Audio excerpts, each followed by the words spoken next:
Buenas noches, mi nombre es Juan Pablo Ibáñez, soy residente de primer año del posgrado de anestesiología de la Universidad de Caldas y hoy vamos a hablar de la relajación residual, qué consecuencias tiene, cómo se puede prevenir y cuál es su manejo. Antes de empezar a hablar de la relajación residual como tal, debemos recordar algunos conceptos básicos.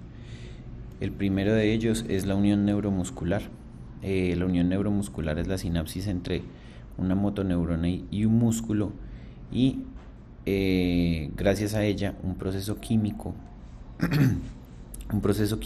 va a llegar a un evento eléctrico que sería la despolarización, que lleva a un efecto mecánico que es la contracción de la fibra muscular. El proceso químico vendría siendo la liberación del neurotransmisor desde la terminal nerviosa.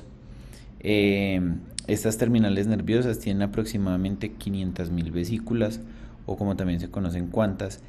Cada una de estas contiene 6 a 10.000 moléculas de acetilcolina y esta acetilcolina va a ser sintetizada en el axoplasma, de donde va a ser transportada hacia la terminal nerviosa para ser utilizada cuando se dé el momento de la despolarización. Hay una definición que hay que tener en cuenta y es una unidad motora. Una unidad motora son las fibras nerviosas de un axón y las fibras musculares que ésta inerva. Dependiendo de la complejidad del músculo, un solo axón puede estar inervando varias fibras musculares para casos de músculos gruesos, o pocas fibras nerviosas, pocas fibras musculares para movimientos de músculos más finos. En esta imagen podemos ver cómo se compone la terminal nerviosa. Vemos entonces la dirección en la que viene el potencial de acción desde el soma de la neurona. Este potencial de acción abre canales de calcio controlados por voltaje. Esta entrada de calcio hace que las vesículas o cuantas que habíamos visto se acerquen a la membrana presináptica, se fusionen y liberen el acetilcolina. Es muy importante tener en cuenta aquí el receptor presináptico de acetilcolina, ya que este va a generar un feedback positivo que va a hacer que se movilicen más vesículas de acetilcolina desde el axoplasma hacia la terminal nerviosa para continuar con la función de la neurotransmisión. Además, en la placa neuromuscular, la acetilcolina va a ser rápidamente destruida por la acetilcolina esterasa, la cual la parte en acetilcoenzima A y colina, los cuales son recaptados por la terminal nerviosa para para usarlos como base para sintetizar de nuevo acetilcolina. El potencial de reposo de una terminal nerviosa, hay que recordar que es menos 90 milivoltios y al despolarizarse puede llegar hasta 50 milivoltios. Este dato va a ser muy importante para hablar de la monitorización más adelante. En cuanto a los receptores de acetilcolina, entonces tenemos que los receptores de acetilcolina son los receptores nicotínicos que se encuentran principalmente en la unión neuromuscular. Estos son receptores ionotrópicos que se vuelven canales de iones al ser activados, y tenemos tres tipos principales de estos canales. Un canal adulto que va a estar formado por dos unidades alfa, una beta, una delta y una epsilon. Tenemos un fetal que tiene una conformación similar al receptor de acetilcolina del adulto, pero lo diferencia que en vez de la subunidad epsilon tenemos una subunidad gamma, y un tercer tipo de receptor que es el alfa 7. Hay que tener en cuenta entonces que cuando va madurando la placa neuromuscular, como lo vemos en esta imagen, sobre la fibra o en la superficie de la fibra muscular tenemos distribución heterogénea de receptores alfa 7, de receptores fetales, y cuando ya se da la inervación de la fibra van a pensar a aparecer sobre la unión o sobre la placa neuromuscular que se está formando, los receptores adultos con la subunidad de épsilon. Y cuando ya madura esta unión, vamos a tener entonces predominio de los receptores de acetilcolina con subunidad de épsilon, o sea, los receptores adultos. Fuera de esta placa neuromuscular podemos encontrar todavía dispersos receptores fetales y alfa 7. Es importante tener en cuenta aquí que en momentos de quietud extrema, por ejemplo, pacientes que están fracturados o postrados, pacientes quemados o pacientes donde se haya presentado una denervación de esta fibra, va a haber un aumento, como lo vemos en la última parte de la imagen, de los receptores alfa 7 y fetales a nivel de la placa neuromuscular. ¿Qué hay que resaltar de los receptores alfa 7 y los receptores fetales? Estos receptores tienden a ser más resistentes al efecto de los bloqueantes neuromusculares, sobre todo los bloqueantes neuromusculares no despolarizantes, y se demoran más tiempo en abrirse, pero duran más tiempo abiertos, por lo cual aumentan el que estos estén presentes, aumenta el riesgo de hipercalemia cuando son expuestos a succinilcolina. Ya hablando pues de los bloqueantes neuromusculares como tal, tenemos dos tipos, los despolarizantes y los no despolarizantes. Del grupo de los despolarizantes, el más emblemático y el que usamos actualmente en la práctica es la succinilcolina. Esta succinilcolina entonces es una agonista del receptor de la acetilcolina. Lo conforman dos acetilcolinas unidas por lo que dicen su espalda. Tiene un inicio de acción muy rápido de 60 a 90 segundos y una corta duración, 10 minutos aproximadamente, para que hayan recobrado toda la fuerza muscular. Se metaboliza por la butililcolinesterasa plasmática, que es un tipo de colinesterasa que se encuentra en el plasma. Hay que tener en cuenta que su efecto no va a ser antagonizado por los receptores de acetilcolinesterasa, y esto hace que su reversión pues sea algo más complejo. En cuanto a los no despolarizantes, donde tenemos uno de los más usados, que es el rocuronio, pero también tenemos el becuronio y tenemos el cisatracurio, como tres de los más usados actualmente. Estos son antagonistas competitivos del receptor de acetilcolina. Estos se van a unir a uno de los sitios de unión o a los dos sitios de unión para acetilcolina que hay en el receptor, y al bloquearlos, esto no deja que se abra el canal iónico del receptor de acetilcolina. Lo que nos va a caracterizar el bloqueo neuromuscular por los no despolarizantes es que vamos a tener un TOF ratio de menor de 0.7, vamos a tener desvanecimiento tetánico y va a haber ausencia de fasciculaciones. Cuando la succinilcolina está haciendo efecto, vamos a tener fasciculaciones muy evidentes al momento pues de usar este medicamento. Las dosis que se usan por lo general son 1 a 3 veces la dosis efectiva 95. Ya sabemos pues entonces que para una intubación electiva en quirófano recomiendan dos dosis efectivas 95, y para una intubación de secuencia rápida, sobre todo en el contexto de urgencias, 4 dosis efectivas 95. Hay que saber que los músculos periféricos, como lo son el abductor corto del pulgar y los músculos faringeos, son mucho más sensibles al efecto de los relajantes musculares, sobre todo de los no despolarizantes. ¿Esto qué va a generar? Esto genera que estos músculos periféricos sean los primeros en bloquearse, pero los últimos en recuperarse, y esto va a tener una implicación muy significativa en la relajación residual, que lo vamos a ver más adelante. Ya para hablar de la relajación residual como tal, es la persistencia de la debilidad muscular en el posoperatorio. Puede persistir en la unidad de cuidado posanestésico, incluso luego de aplicar inhibidores de la acetilcolinesterasa, si no tenemos pues esta parte bien monitorizada. Se relaciona con complicaciones respiratorias y mortalidad, sobre todo secundaria, estas mismas complicaciones respiratorias.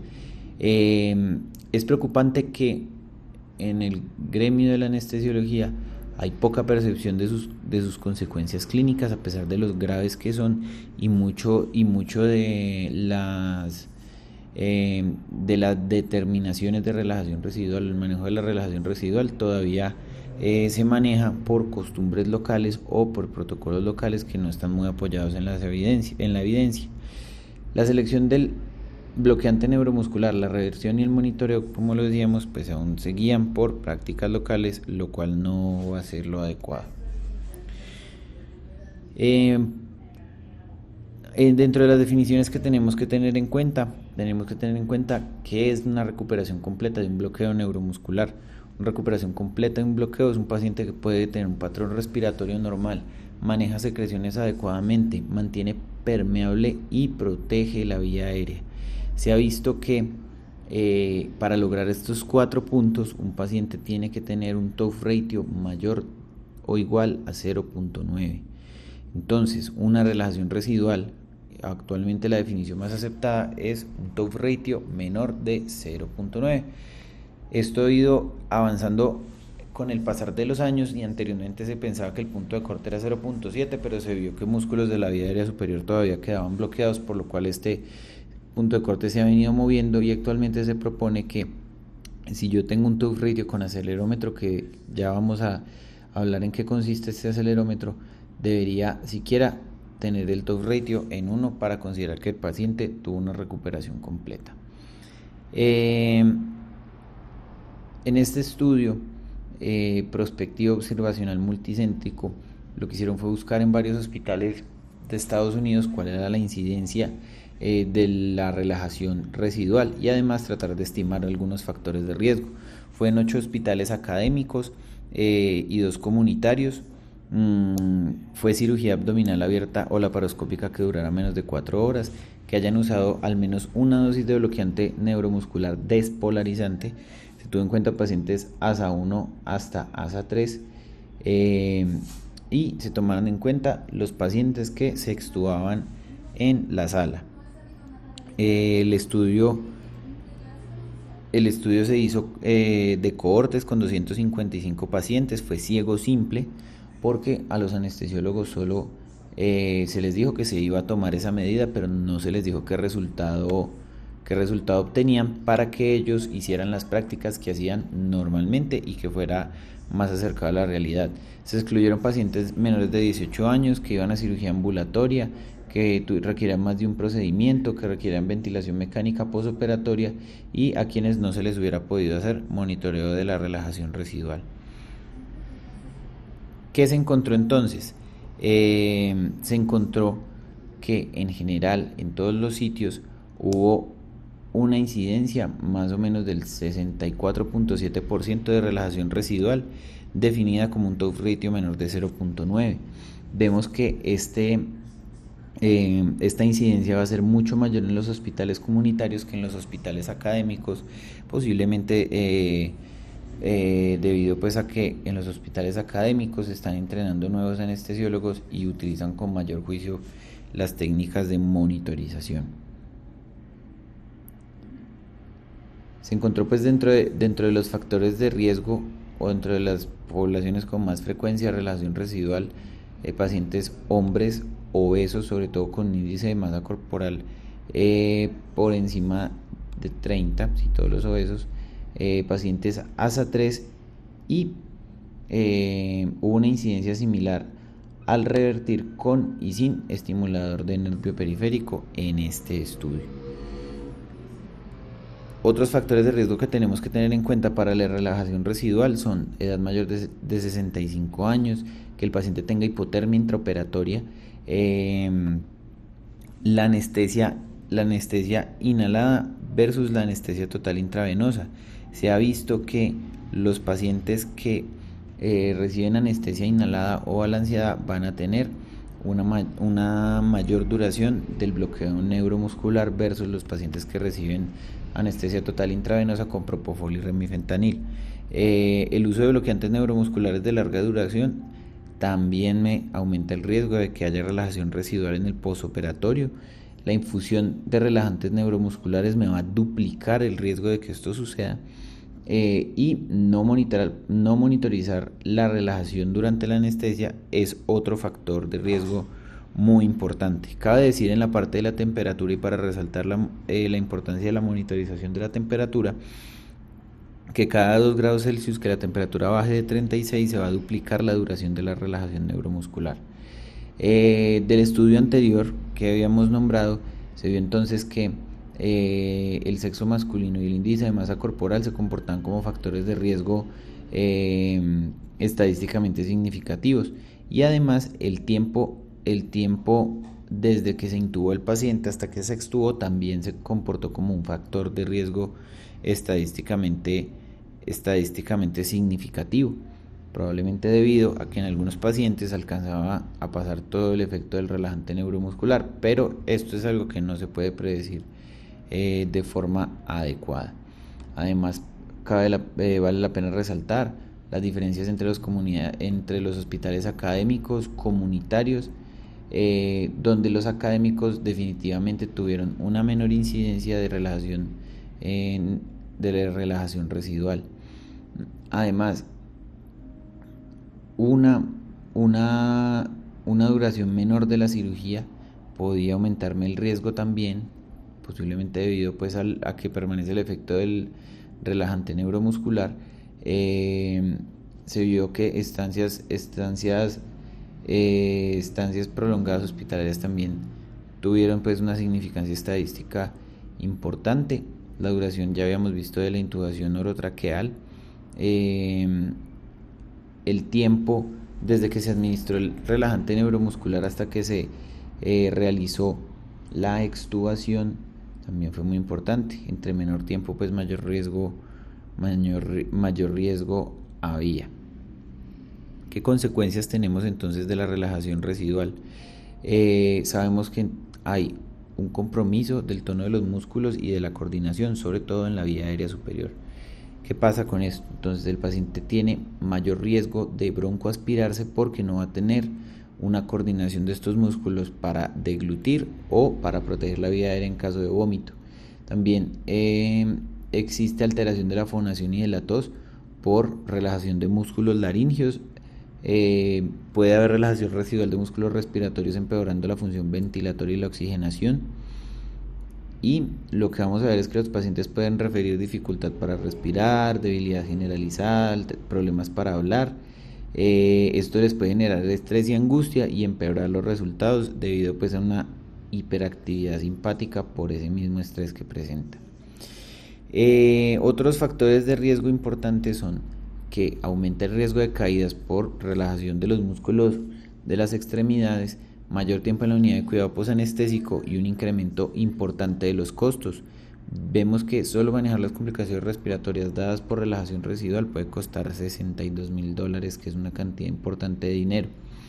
En esta imagen de la derecha de la pantalla vemos una secuencia de eventos que se va dando para tener unos eventos respiratorios críticos que se pueden derivar de la relajación residual. Entonces vemos que un paciente con un TOF ratio de menos de 0.9 va a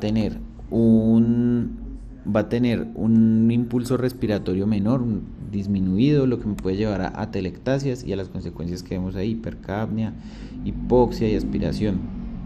Además, la función pues de los músculos respiratorios está disminuida, incluyendo los que mantienen patente la vía aérea.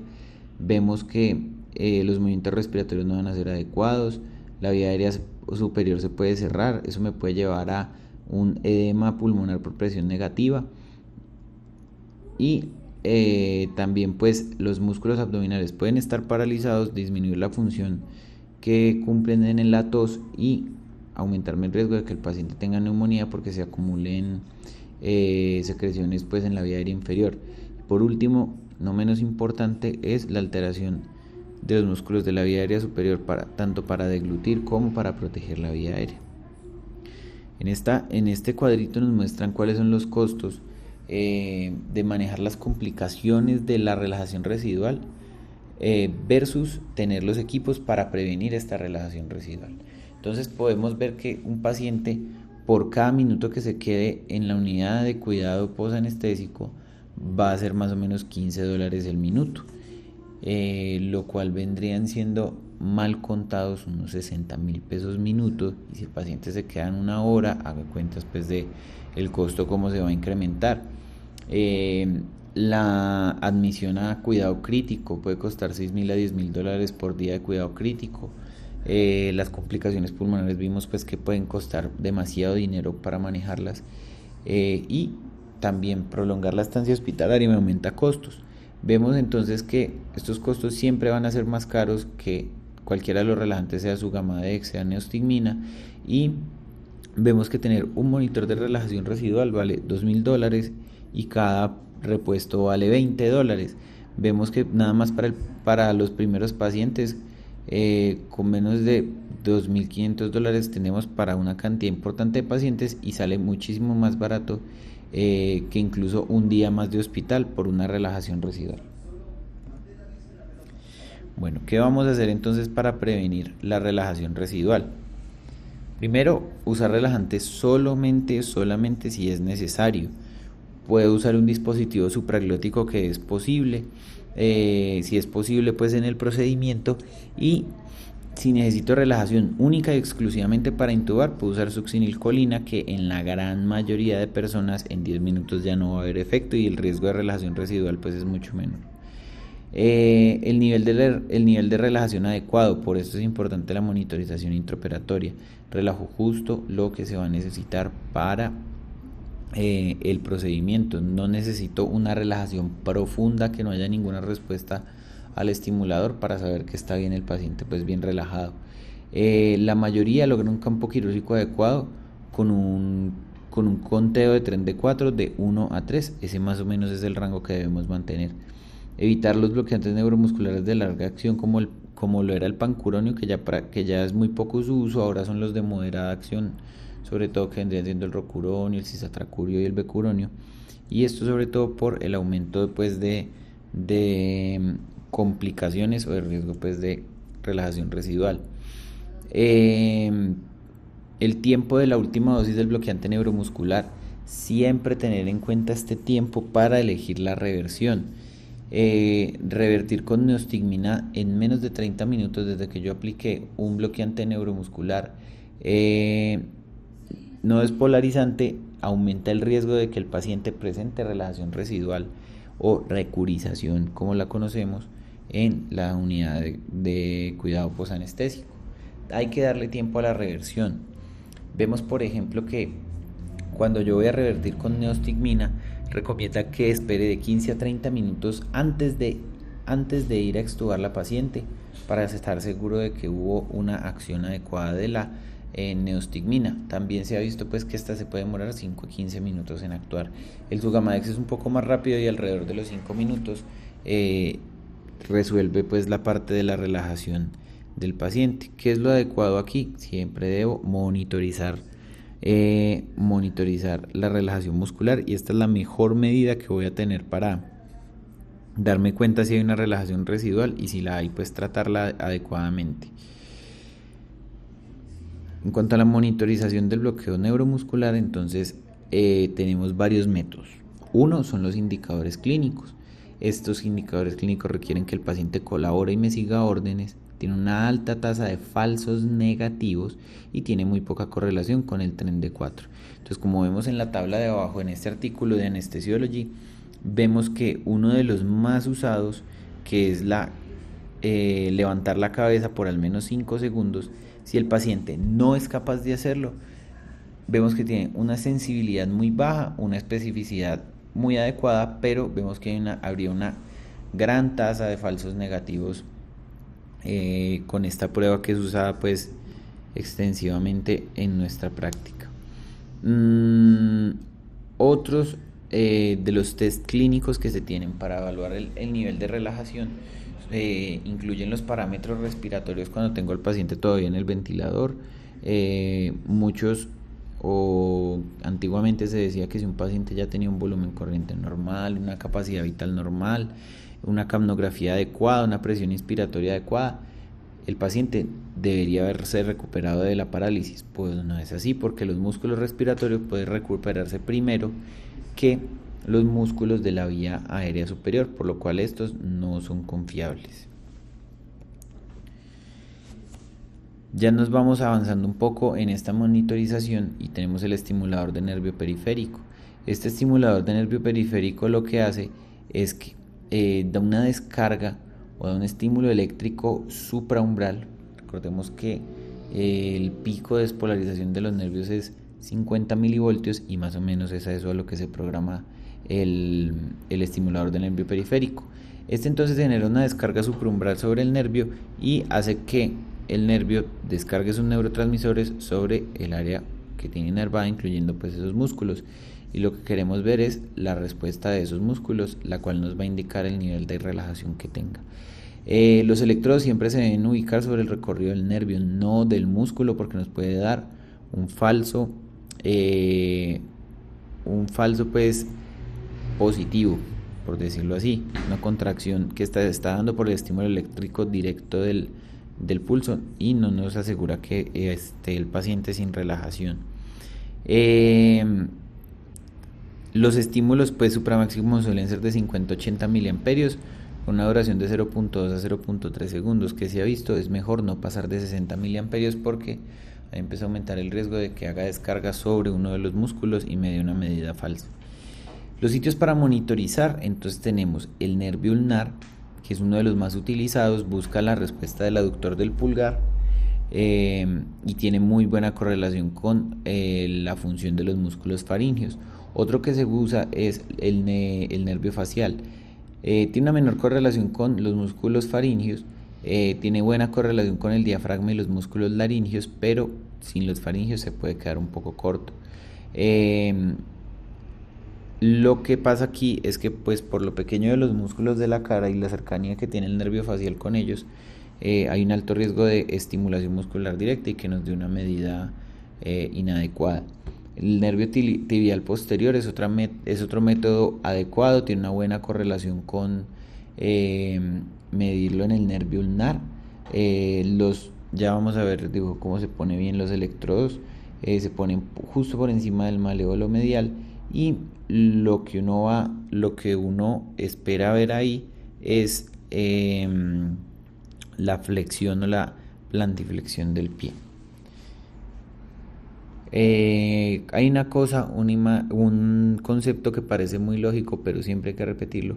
Nunca debo monitorizar un miembro paralizado. Un miembro paralizado es resistente a los relajantes neuromusculares y me va a dar una medida falsa en caso de que yo lo monitorice a ese nivel. Entonces, ¿cómo vamos a poner los electrodos? Siempre el positivo proximal, el negativo distal.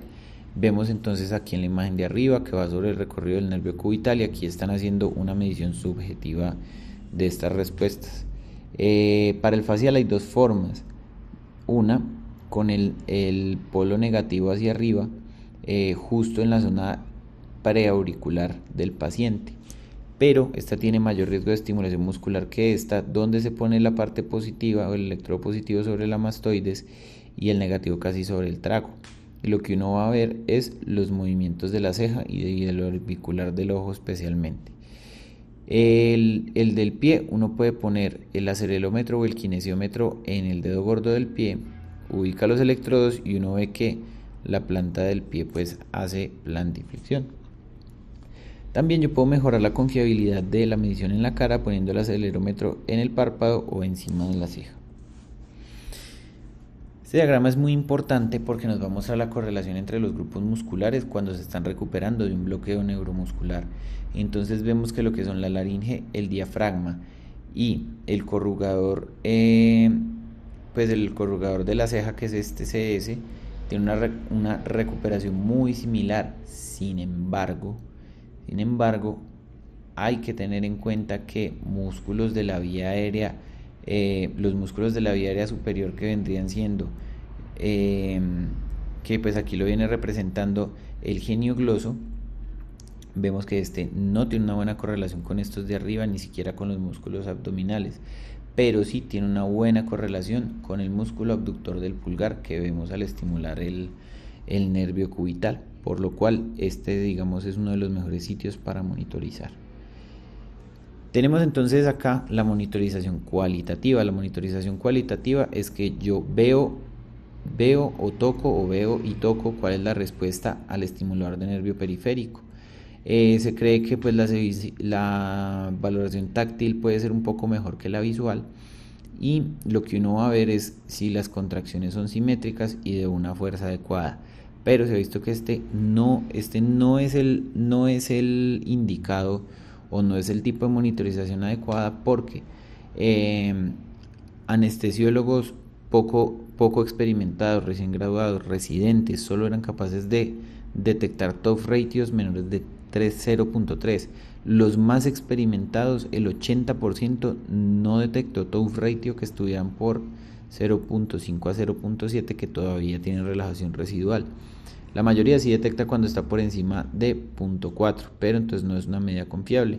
Se vio que con el double burst yo podía mejorar la sensibilidad de un TOF ratio de 0.6 a 0.7, pero sigue sin ser una medida o la medida más adecuada.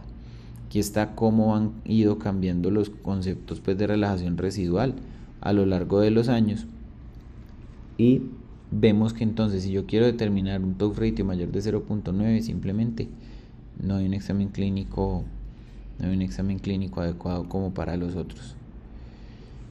Ya en cuanto a la monitorización cuantitativa, tenemos entonces que saber cuáles son los modos de estimulación del estimulador del nervio periférico.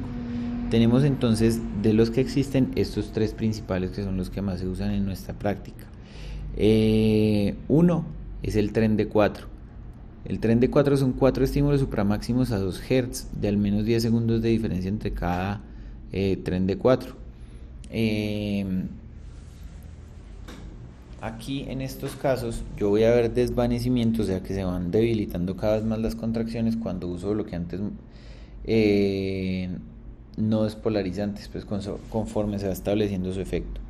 La estimulación tetánica es un estímulo de 30 a 50 Hz por 5 segundos con una contracción muscular sostenida. Bajo el bloqueo neuromuscular se va a observar desvanecimiento. Y por último tenemos la potenciación posttetánica, donde hacemos un estímulo tetánico como el que vimos ahora, y a los 3 segundos se va estimulando a 1 Hz, lo cual nos puede ir mostrando contracciones con desvanecimiento en caso tal de que el paciente esté relajado. Vemos entonces aquí en la imagen cómo va cambiando el tren de 4. Vemos que aquí está normal, vemos que aquí ya ponen el rocuronio y cómo empiezan a disminuir y a desvanecerse las respuestas. La recuperación del TOF luego de que pasa el efecto del relajante viene a ser muy similar, pero pues en este sentido hacia el 100% pues de la recuperación. Esta es la contracción tetánica, y acá tenemos el conteo posttetánico. Entonces acá está el estímulo sostenido, vemos que no da ninguna contracción o casi ninguna contracción, y vemos cómo empiezan aquí a aparecer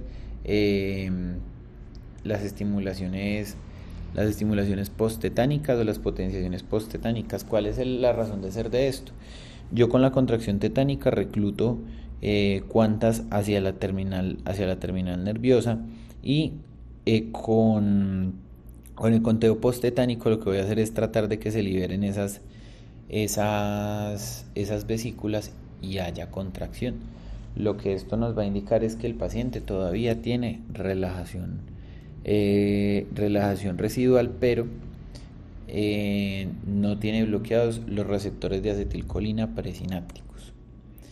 ¿Cuáles son los métodos entonces para la monitorización? Vamos a hablar de los dos principales y que más tenemos disponibles, que son la cinetomiografía y la aceleromiografía.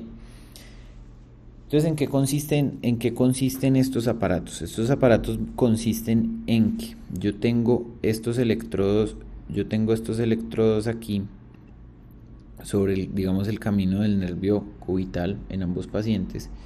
En el caso de la cinetomiografía tengo esta pieza plástica con un cristal piezoeléctrico a este nivel, que lo que va a determinarme es el grado de movimiento, y según el grado de movimiento que haya, me va a dar pues una medida eléctrica que el estimulador de nervio periférico va a tomar como una respuesta, y pues va a medir una fuerza determinada para hacer un tren de 4 y comparar la primera respuesta con la última respuesta, sacar un porcentaje y con eso determinar si el paciente está relajado o no. La aceleromiografía es actualmente el método de preferencia, es el que más se relaciona con la electromiografía. Es un principio pues muy similar, donde este adaptador que vemos acá simplemente le da una precarga a la mano, una presión pequeña a la mano, y este pequeño dispositivo que vemos acá es un acelerómetro que él convierte en electricidad esa aceleración, y despejando la fórmula de que la fuerza es igual a masa por aceleración, el estimulador de nervio periférico me va a determinar la fuerza de la contracción en cada una de las respuestas y me va a sacar el top ratio. En este metaanálisis que tenemos acá, lo que se hizo fue reunir 109 estudios con 12.000 pacientes y trataron de ver cuál era la incidencia de relajación residual luego de aplicar los tres métodos que teníamos disponibles: el cuantitativo, el cualitativo y no aplicar ningún monitoreo. Vemos acá, y llama mucho la atención, cómo quienes usaban un monitoreo cuantitativo de esta relajación, solo un 11% tuvieron relajación residual, el cualitativo un 30% y no tener monitoreo un 33%, lo cual nos va pues a traer o a evocar lo importante que es la monitorización cuantitativa para hacer una práctica segura de la anestesia y mandar al paciente en unas adecuadas condiciones a recuperación. Bueno, tenemos la relajación residual, entonces ¿qué vamos a hacer para revertirla? Los pilares o cómo funciona la reversión se da por estos tres mecanismos. Uno es inhibir la degradación de la acetilcolina, inhibiendo la acetilcolina esterasa. Otro es disminuir la concentración del bloqueante neuromuscular en el sitio efecto, como lo hace el Sugamadex, que ya lo vamos a ver. Y otro es aumentar la liberación de acetilcolina, que es muy raro, pero hay un medicamento conocido como edrofronio, el cual es inhibidor de la acetilcolina esterasa, pero además tiene un efecto a nivel presináptico que me va a estimular la liberación de acetilcolina. Los anticolinesterásicos, donde el más usado para nosotros es la neostigmina, hacen una inhibición competitiva de la acetilcolinesterasa. Estos entonces aumentan la acetilcolina disponible para que compitan con el bloqueante neuromuscular. Es un amonio cuaternario que no va a cruzar la barrera hematoencefálica, su metabolismo es hepático, es excretado a la mitad por vía renal y su inicio de acción es de 5 a 15 minutos. ¿Qué es lo importante de que sea de 5 a 15 minutos? Que yo debo en ese tiempo ese tiempo tenerlo en cuenta para administrar la neostigmina antes de la intubación, no esperar a que el paciente esté despierto para revertirlo, porque una relajación residual con un paciente despierto es una experiencia aterradora para el paciente. Su vida media de eliminación es de 60 minutos, entonces va a darnos un efecto pues adecuado. Hay que tener en cuenta que estos anticolinesterásicos tienen unos efectos muscarínicos indeseados, sobre todo a nivel gastrointestinal, respiratorio y cardiovascular. Dentro de los gastrointestinales hay que tener en cuenta que aumentan el peristaltismo y pueden dar náuseas y vómito postoperatorio. Entonces debo tener mucho cuidado en pacientes que tengan anastomosis, porque si estimulo el peristaltismo puede que esa anastomosis filtre o definitivamente pues se rompa. Los efectos muscarínicos suelen ser contrarrestados con atropina a dosis de 15 a 20 microgramos por kilo. Lo importante aquí con la atropina es no administrar menos de 500 microgramos en bolo, ni administrarla muy lento, porque nos puede dar una bradicardia paradójica que, asociada a la neostigmina, es mucho peor para el paciente. La neostigmina y la atropina pueden aplicarse mezcladas. Hay estudios que dicen que es seguro, está bien, se administran despacio, y en caso de que usted las aplique separadas, recomiendan aplicar primero la atropina. No sirve para revertir succinilcolina, no sirve y lo único que voy a hacer es prolongar el efecto de la succinilcolina, porque la neostigmina me puede inhibir la butirilcolinesterasa. Solo nos va a servir para los bloqueantes neuromusculares no despolarizantes.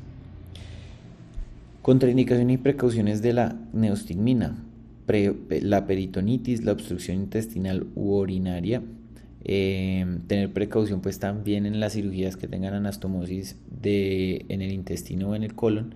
Síndromes broncoobstructivos, porque me pueden generar broncoconstricción, sobre todo la neostigmina. La úlcera péptica por el aumento de la secreción estomacal, y tener precaución en ancianos porque me puede aumentar el riesgo de delirio posoperatorio. El Sugamadex. El Sugamadex es una gamma ciclodextrina que encapsula el relajante neuromuscular en esta zona. Tiene esta formita de arito y por aquí es donde recogería el rocuronio o el becuronio. Disminuye los niveles de el relajante en la unión neuromuscular. Solo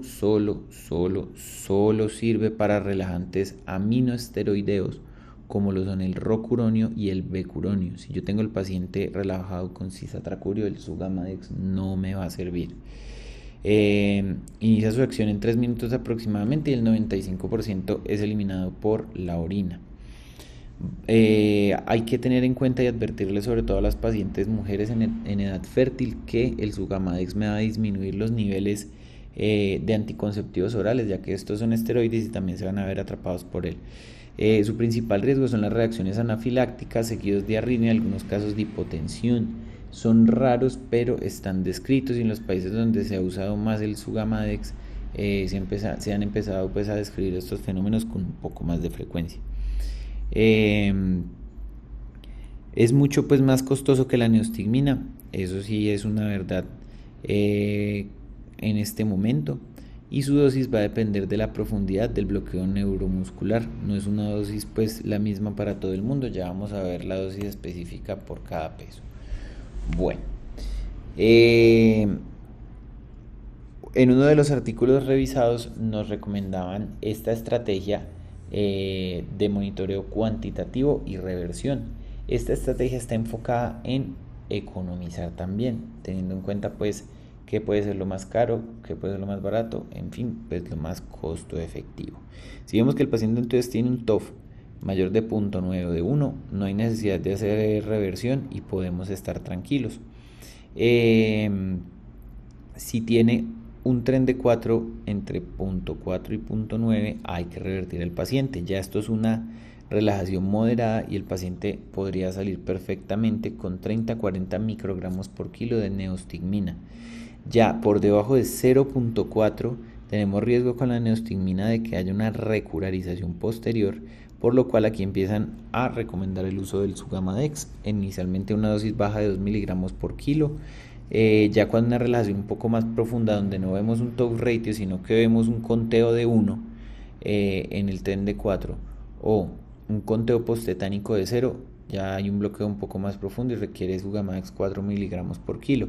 Y si vemos que definitivamente el paciente está en un bloqueo muy profundo sin ningún conteo postetánico ni respuesta al tren de 4, se usa una dosis más alta, que son 16 miligramos por kilo. ¿Qué nos recomienda la literatura? Siempre que revierta al paciente, vuelva y revise. Vuelva y hágale con el estimulador del nervio periférico para usted estar 100% seguro de que no quedó el paciente con relajación residual. ¿Qué conclusiones tenemos entonces? La relajación residual puede traer complicaciones muy graves a los pacientes y aumentar significativamente los costos de la atención.